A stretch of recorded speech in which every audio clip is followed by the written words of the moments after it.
Perahu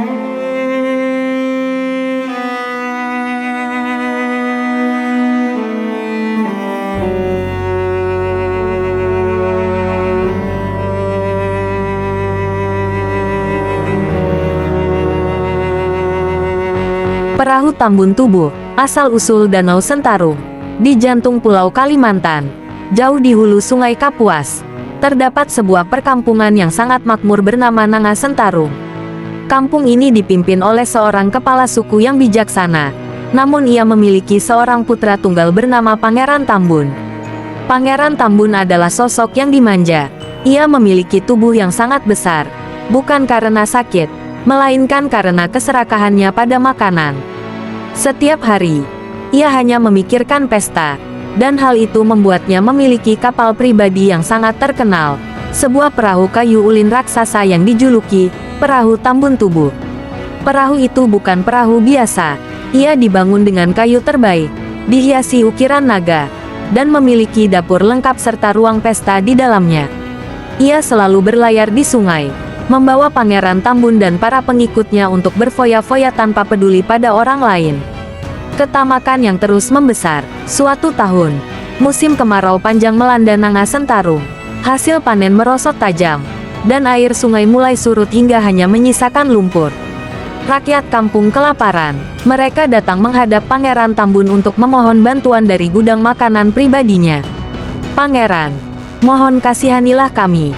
Kami tidak makan selama 2 hari. Bagilah sedikit berasmu," pinta salah satu warga dengan wajah pucat.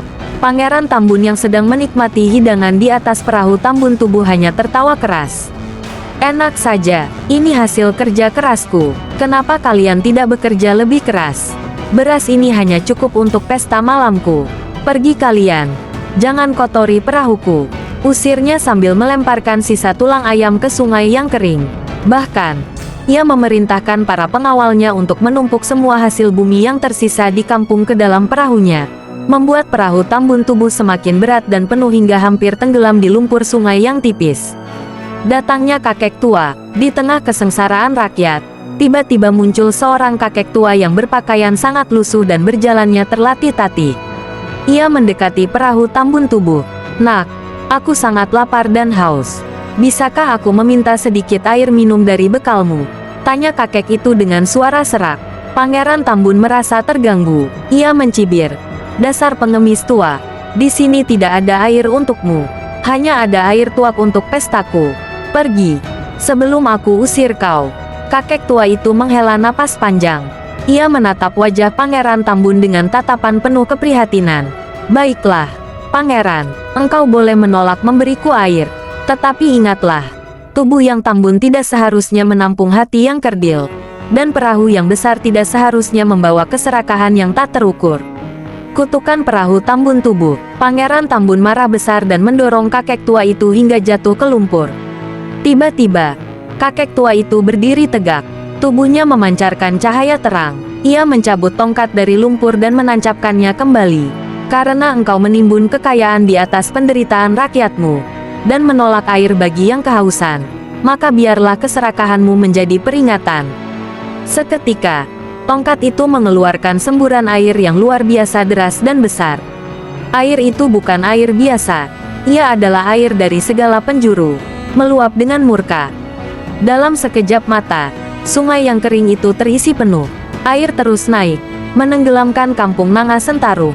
Orang-orang berlarian, tetapi Pangeran Tambun yang tambun tubuhnya dan lambat, tidak sempat menyelamatkan diri.